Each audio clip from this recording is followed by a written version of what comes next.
Yo, what's up guys? Just finished probably the most epic boot camp that I've done. I mean, I've only done like 4, but this was the most epic one. I mean, as far as results, fun, crazy stories, like how did this happen? How did so many of these crazy things happen? You know, how did we I remember there was one night where we were both exhausted at 2 a.m. and we literally were like, okay, let's just push it a little further. We're here, we've made it. It's Thursday night, we've got to do this. We've made it this far, we've gotten close to pulling. We just fumbled the set, or honestly, we probably shouldn't have even pursued that set. Let's keep it going. And then right at the end, we pull 2 just beautiful, beautiful Hungarian girls. Now, I want to briefly go over some of the things that I learned while in this last boot camp. But the number one thing I learned is actually wingmanship. Man, nothing will beat actually having a solid wing and having good rapport with your wing. Nothing will kill your game and kill your momentum faster than not having fun with your wingman. Being a good wingman doesn't mean having the best game. I can tell you right now, if you're just positive and you're good with your wingman, you can literally, one person can get the girl to like him enough that she helps wingman you. So I'll give you an example. When I was in Stockholm, Sweden, in my boot camp, I actually got one of my students to pull with me because we approached the 2 set. He's positive, he's a good wingman, he's fun, and he's just not negative. I'm hitting it off with my girl. My girl goes to his girl and says, you should go home with him tonight.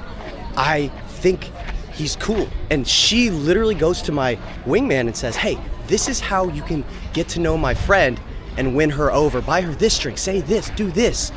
Nothing, bro, nothing will beat having good wingman chemistry.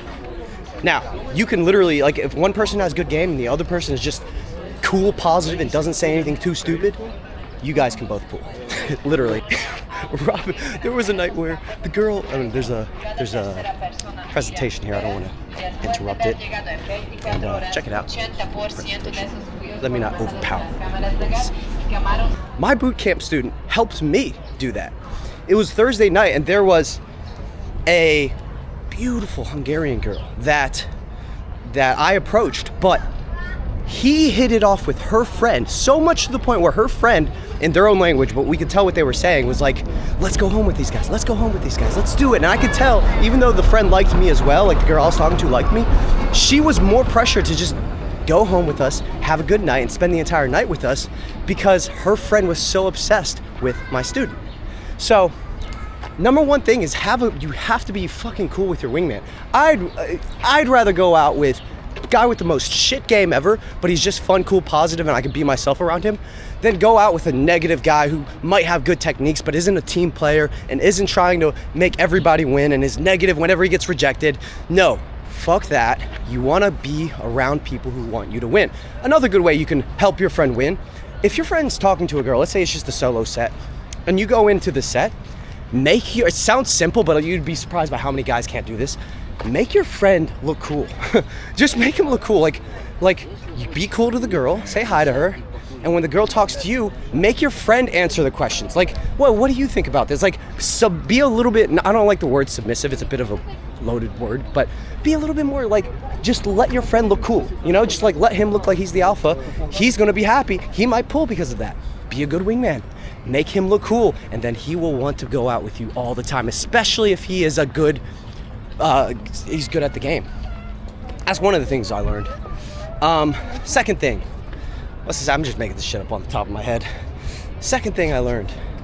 What's the second thing? The second thing I learned is a lot of guys have so much potential, hidden potential, they're just naturals, but they just can't get through the initial 1 to 2 hours that it takes to build momentum. Imagine there was a pot of gold, and in order to get the pot of gold, you got to go through about 1 or 2 hours of shit, and it's just gonna suck. But you get the gold at the end.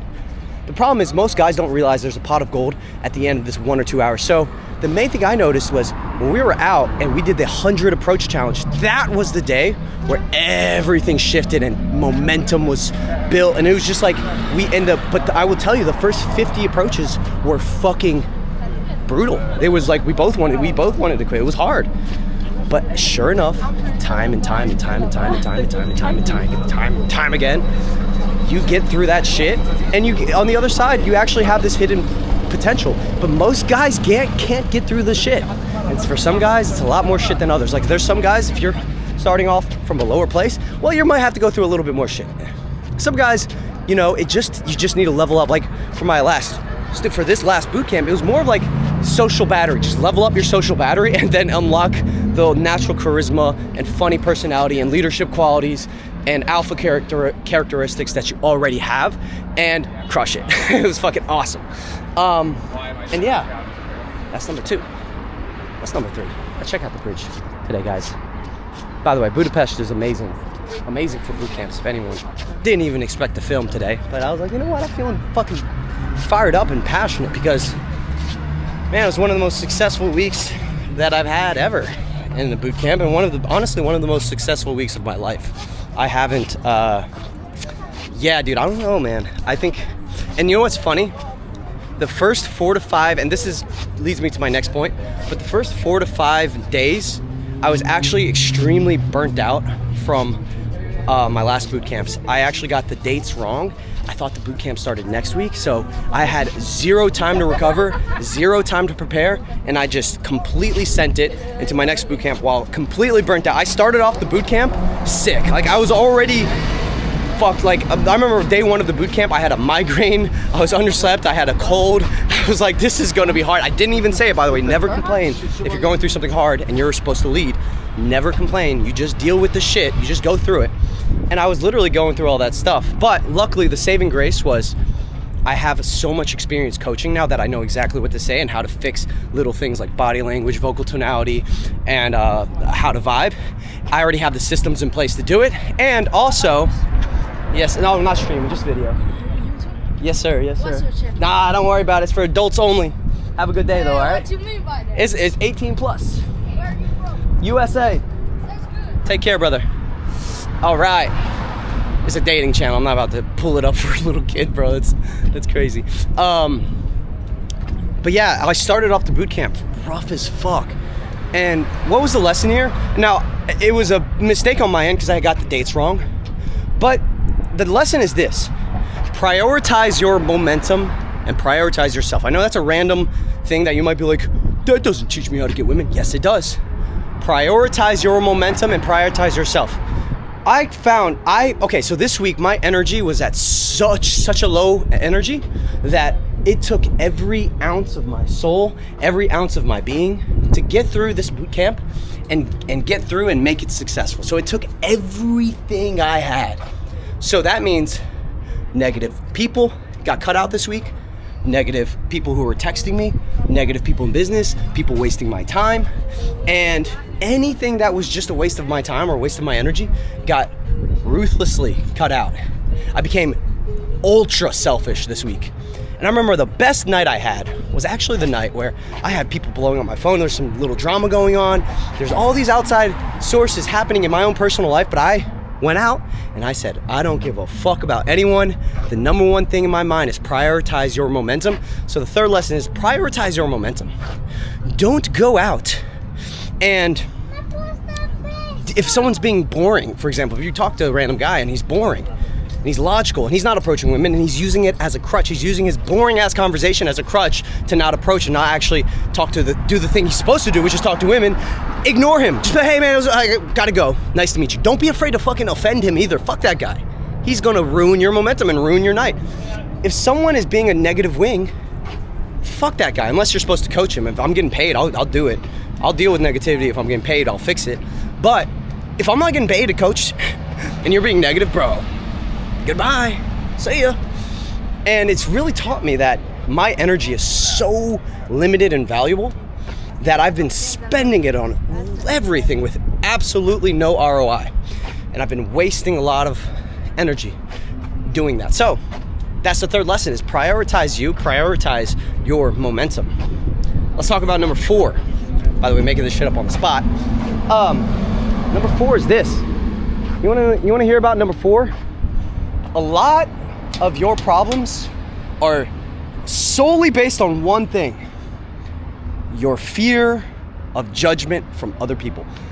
the number one thing I noticed is as soon as I got my student to stop caring what other people think, he would approach. His problem wasn't that his game wasn't good. His problem was he cared what people would think when he approached. That's why he was actually able to do really well in nightlife, and he was really struggling during the day, because during the day you get so many eyeballs on you. King of the world! Woo! Yeah! Good job, guys. You guys are cool. You guys are cool. All right, crazy American out. Stop caring about what people think. And now that's a little exercise you can do. Now my body's shaking with adrenaline. Everyone's staring. And I feel, I guess you could say good, but I feel alive. And now my voice carries, and I don't give a solitary F. I'm gonna not curse just to be respectful, but I don't give a solitary F what people think. And now, funny enough, now that I'm talking with 10x more confidence, people want to be in the video. People want to say hi. People think you're even cooler. So funny thing about approaching and funny thing about being social is it's not about what you say. It's just about how you say it. It's just about doing it and not giving an F and really owning it. One thing I noticed whenever I shot videos is anytime I'm in the zone and I'm having a good time and I'm vlogging and I don't care. I'm just unfiltered, fun, expressive, emotional, just giving and not thinking what do other people think. It's actually kind of selfish. Wouldn't it be selfish if I'm here to shoot my epic video and I just care so much about what everyone thinks and I can't give you the point? Oh, what if they hear me talk about how to get women? Oh no, oh. And then I don't deliver my gifts. I don't deliver my lessons to you because I care what people think. That's actually more selfish than doing what you're supposed to do and having people hear and having people stare at you. It's not a big deal. Now, the number 4, the thing I learned was a lot of the times what you care about isn't what the girl thinks of you even, it's what everyone around you thinks of. A lot of times I would say, go say hi now. He's like, freeze, you can't do it. I'm like, why didn't you go say hi? He's like, there's people behind me. I was like, fuck those people, man. Sorry, excuse my language. Oh, I feel bad. There may have been a kid back there. But literally, that's what I was like, dude, F those people. Like, literally stop in the middle of the thing and just, guess what? Here's the lesson here. Yeah. UFC. Awesome. You just let them walk around. Literally, the lesson here is, like, literally, I obnoxiously just stood in the middle. I'm not saying be a dickhead. I'm not saying disturb society. I'm saying at a certain point, you gotta be selfish enough to just get what you want. And I'm not saying be a narcissist. I'm not saying be crazy. But at a certain point, if you literally, people walking around you is gonna stop you from having the dating life you want because you care so much. Oh, what are they gonna think? Oh, he approached a girl. Oh my God, let me walk around. Did he judge me? Bro, so much, like literally, like if you're literally gonna just not get the thing you want the most and the thing that probably the most important thing on the earth, which is like finding a love, finding a partner, finding a love life, because of that, then you are destined to fail. Just lose, just give up immediately, bro. Come on now. So I'm not judging anyone who cares what people think. It's there for a reason. It's actually there to keep you safe, but it's way too much. And we have to learn that very often our fears are irrational. They're irrational. And just like the way I sat in the middle there and they just walked around, it's the same thing, bro. People will forget about it in 10 seconds. Now, the last thing I learned is this, and that is, you want to come, and I already knew this, but I've said this in previous videos, but I really got this lesson hammered to me. So I'm not even going to say his name. And if he watches this, he wouldn't even be mad because we talked about this. This was a friend of mine who was there during the week. He's not in any videos. You don't know who this is. He's actually a subscriber who's helping me with content, and I've had him fly out and help me. And you know, obviously I'm gonna coach him. I'm a coach. I'm gonna tell you how it is. You're too aggressive. Now, what do I mean by that? He had a lot of testosterone. Like, this guy was young. There's a lot of anger. I can see it in his vibe. He's like, what's up, man? Shakes someone's hand, pulls it in. He's obsessed with this one thing, and that is this. He's obsessed with maintaining frame. Now, for all the people who aren't complete nerds like me, I'm gonna have to explain what that means. He's obsessed with maintaining frame. Essentially, he's obsessed with looking cool. He's obsessed with people or looking people looking and thinking that he's cool.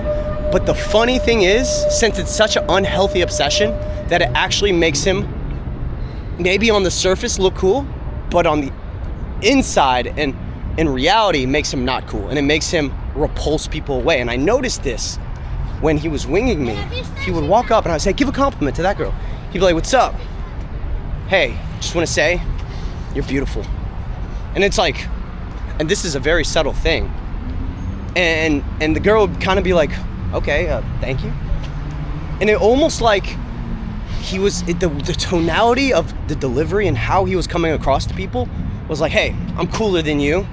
I'm just gonna say hi, what's up? And then it was rejection, rejection, rejection, rejection, rejection. Now, listen, if his maintaining frame and trying to look cool actually worked and he was getting results, I would have an opposite lesson. I would be saying like, hey, you gotta maintain frame and look cool in order to get the girls. The fact that it didn't work is why I'm making this a lesson. Is sometimes you, in the game, when you're approaching people, and this is a very hard thing for me to explain because it's such a fresh idea and lesson, sometimes in the game, you have to let your ego down and realize that you're not going to look cool. You have to be able to just be like, bleh, I'm fucking crazy. I'm a fucking weirdo. I get rejected. Yeah. Main thing why people can't approach is they're afraid to not look cool. And a lot of guys, I'll notice, because he doesn't want to look cool, he'll do the approach like, hey, what's up? Excuse me. I just want to say, okay, they didn't stop. It's like, yeah, in order to get them to stop, you kind of have to, hey, excuse me, smile, open body language. You have to deliver the opening line. You have to have some premise there, like, hey, I saw the shirt and I was walking this way and I really thought that was cool and I wanted to say hi, my name is Daniel. You have to be vulnerable. The main word that I tried to get him to really internalize was vulnerability. I was like, hey bro, you have to be vulnerable. You have to be vulnerable. You have to be vulnerable. You have to put it on the line there a little bit. You're trying too hard to be cool, and in the process of trying to be cool, you're not letting anyone get to know you or like you. And I can feel it when you're talking to me in your conversations. You're always trying to sound cool and one up everyone. It's all coming from a place of insecurity. And I was like, bro, when you're at the club, you're trying so hard to be cool that you can't even dance. Like, couldn't dance at all. We would be on the dance floor. We would all start dancing, looking crazy like I am now in front of people. And he would just stand there like this, hands in his pockets. Hands in his pockets.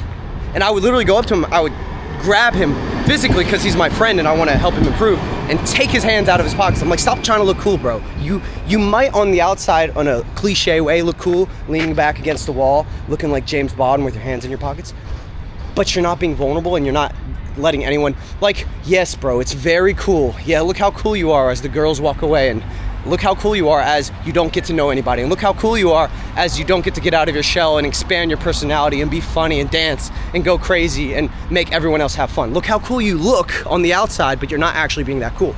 So the main thing I was trying to tell him was like, bro, it's okay to put yourself on the line, be a little bit vulnerable, and have that really awkward rejection or interaction and not look cool. I'd rather you do that and learn from that and learn how to tweak your personality and learn how to approach better.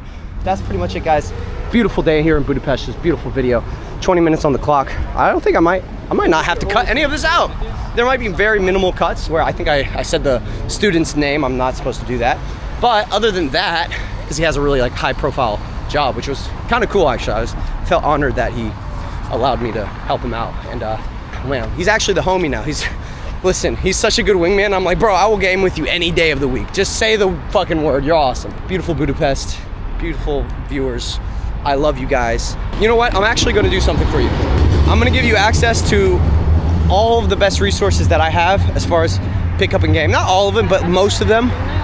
And I'm gonna drop it down in a PDF below, or I'm gonna have a way, or maybe like a free Telegram or something. You can get access to all of these things. A lot of my old mentors' videos, a lot of videos that changed my life completely.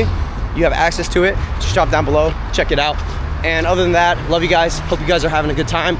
Wherever you are in life, I promise you, if you push through and you keep going, there's a light at the end of every single tunnel. Keep on going. I'll see you guys in the next video. Peace and love. Let's go.